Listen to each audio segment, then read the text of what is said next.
Mr Vijay Kumar, the instructor, an expert psychologist, the acting permanent secretary for education, Mrs. Kelara Salona, my colleagues from the ministry, the directors, director secondary, director curriculum services, and other senior members, and of course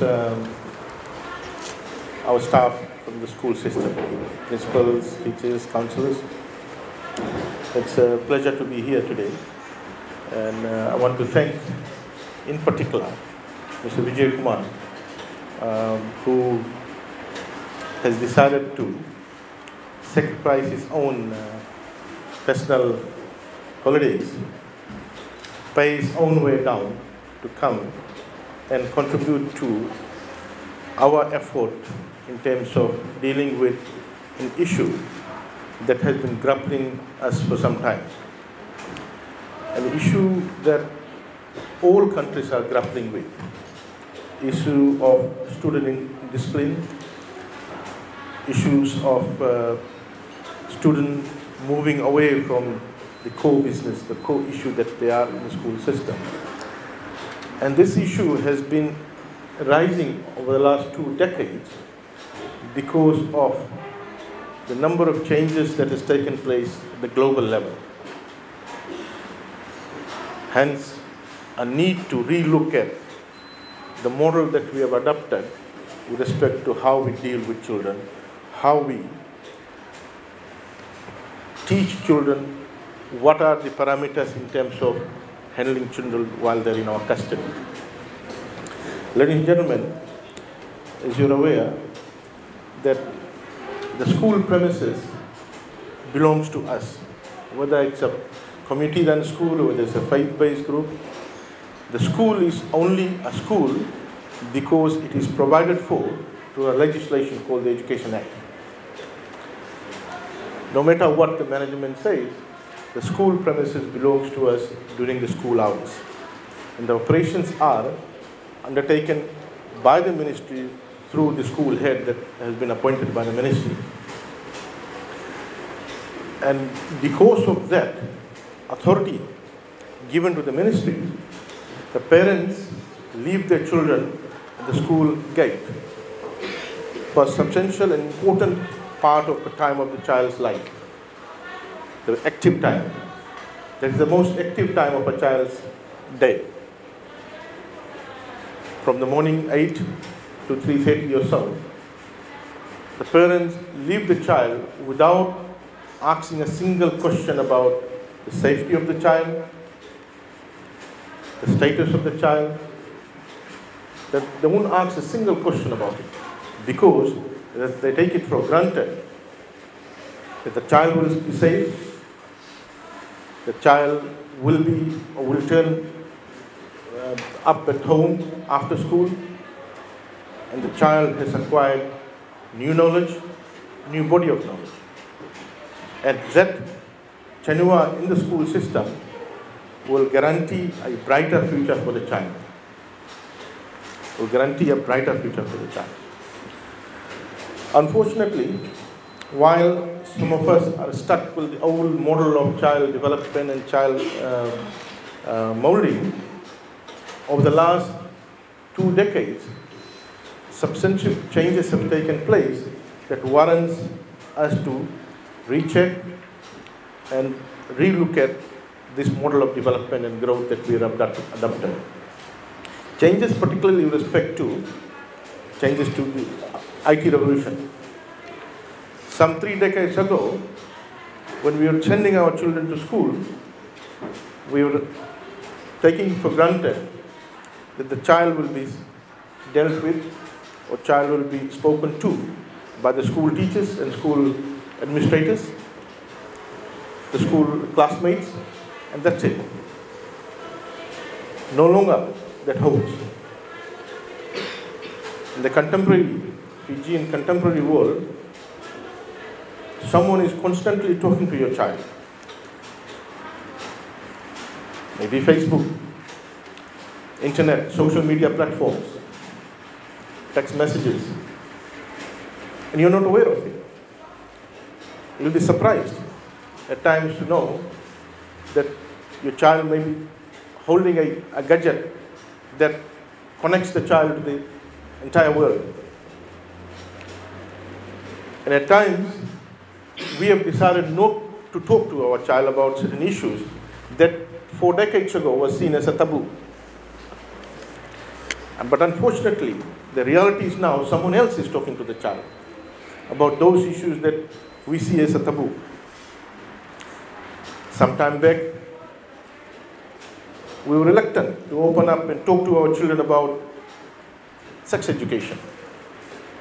We were shying away from it. And the same arguments were given at that particular time, is that why do we want to talk to our children about sex? Sexual behavior. Why are we wanting to remind them about this when in fact they don't know? So it was difficult. It was difficult to penetrate this thinking that children don't know about it, or no one else is talking to your children about it. Finally, we got our curriculum revised to include basic information about sex education so that our children are self-protected. Similarly, this year we have seen a major rise in terms of our children committing suicide, children taking away their life. And this has been referred to media by a number of people, policymakers, NGOs. Our Prime Minister has taken lead on this issue to ensure that we basically eliminate this problem of children taking their lives. The same questions again arose, that why are we talking about suicide? Why are we alerting our children about suicides? Our response is, we are trying to give them the correct information about suicide. We're trying to inform our children why suicide is not at all option. Because there's someone else talking to the child about suicide as an option. And therefore, we want to intervene. We want to also protect that source of information that is floating around there, that is reaching our children, which is unfettered, incorrect. That is something that we collectively need to do. The parents, guardians, of course the school system and Ministry of Education, but we also want our leaders of various faith-based groups to assist us in ensuring that while we can't block the information out there in the social media platform, we should know what information our children are accessing. Ministry will play its role. Ministry will play its part. And we want to roll out a major strategy.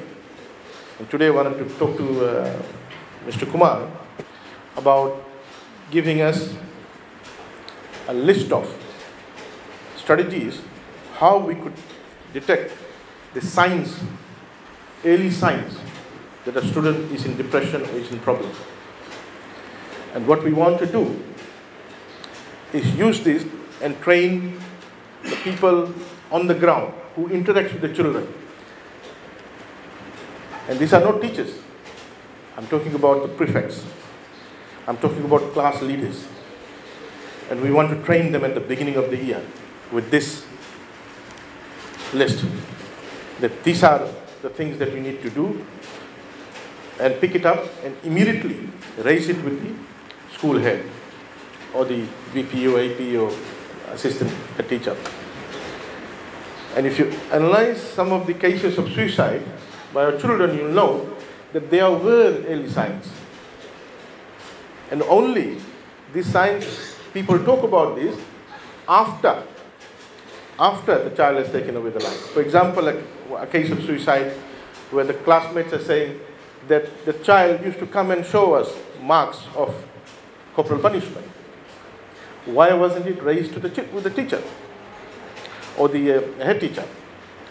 So what we want to do is to train our prefects, our class leaders, home captains, in terms of how they will detect these signs of a child in trouble, so that we can call on the parents and explain to the parents that this is happening and this could happen, and we want a change in their behavior as well. Ladies and gentlemen, the problem that we are confronted with now is also because of the last 3 decades of gradual decline in parental quality time that is being spent with our children. There may be a number of reasons for it. So whatever it is,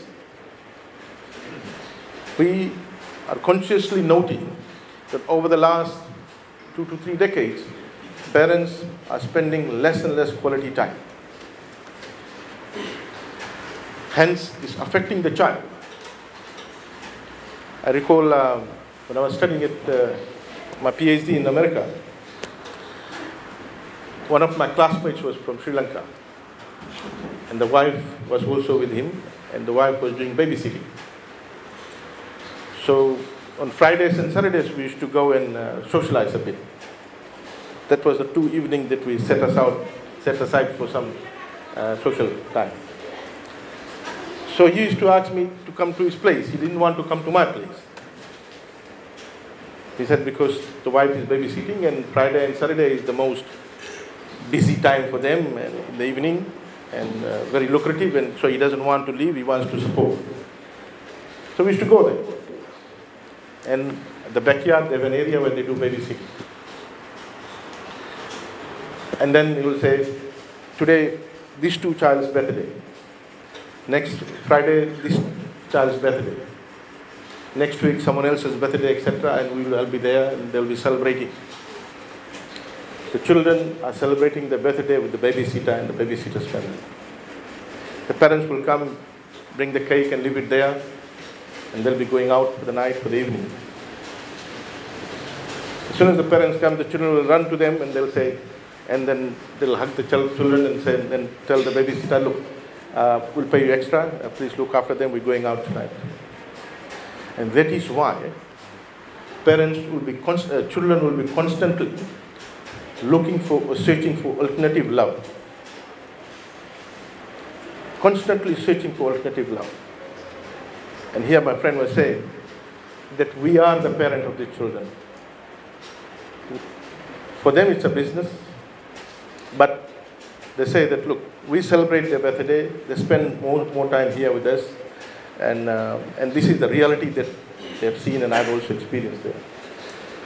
So, as I said earlier on, there's no substitute to parental love and care. Most of us here are parents and we do understand, we have been through this. And my message to the people of this country is that, look, you have brought someone into this world. It's a great gift. You need to ensure that, like we are enjoying the life to its full, we should ensure that they also be given an opportunity to live their life to full. And an important component of that is parental love and care and support. A small amount of quality time in the evening, be it 30 minutes, makes a lot of difference. Makes a lot of difference. So today it's a pleasure to have you here, Vijay, Mr. Kumar. Thank you for taking your personal time out, paying your own way, own fare down, totally free, not a single cent of paying, but that passionate, that commitment to the country, willing to come and deal and be part of the team to deal with this issue that we're confronting is much appreciated. And I do hope that this crop of leaders that we're developing in this field, this will make a huge impact in terms of ensuring that we eradicate this issue of child suicide in Fiji. This is just one of the series of workshops that we're running throughout Fiji over this 2-week period. And again, I want to thank Mr. Kumar for his commitment to country, his birthplace. Thank you very much. And I want to thank also my team, and PS and team from our office with Emelini for organizing this forum. So thank you, Naka, and I hope to see you all going back and taking better control of our children. Thank you, Naka. Thank you. Colleagues from the media, thank you very much for coming. You are aware we have escalated our strategy in terms of dealing with this issue. We are looking at 2016. Look at 2016, and therefore we're getting the foundation set in terms of training the leaders of schools. These are volunteers, these are principals, so head teachers, counselors in different parts of Fiji. That's the first step towards the broader strategy. Next year in January, we want to do the training of the prefects who will be in touch with the students, so that they can identify the early signs and raise it with the school head or the counselor. So this is our strategy in terms of dealing with this. And as you know, we some time back we were confronted with the Charlie game. We immediately unleashed our strategy and we killed that particular game from our school system.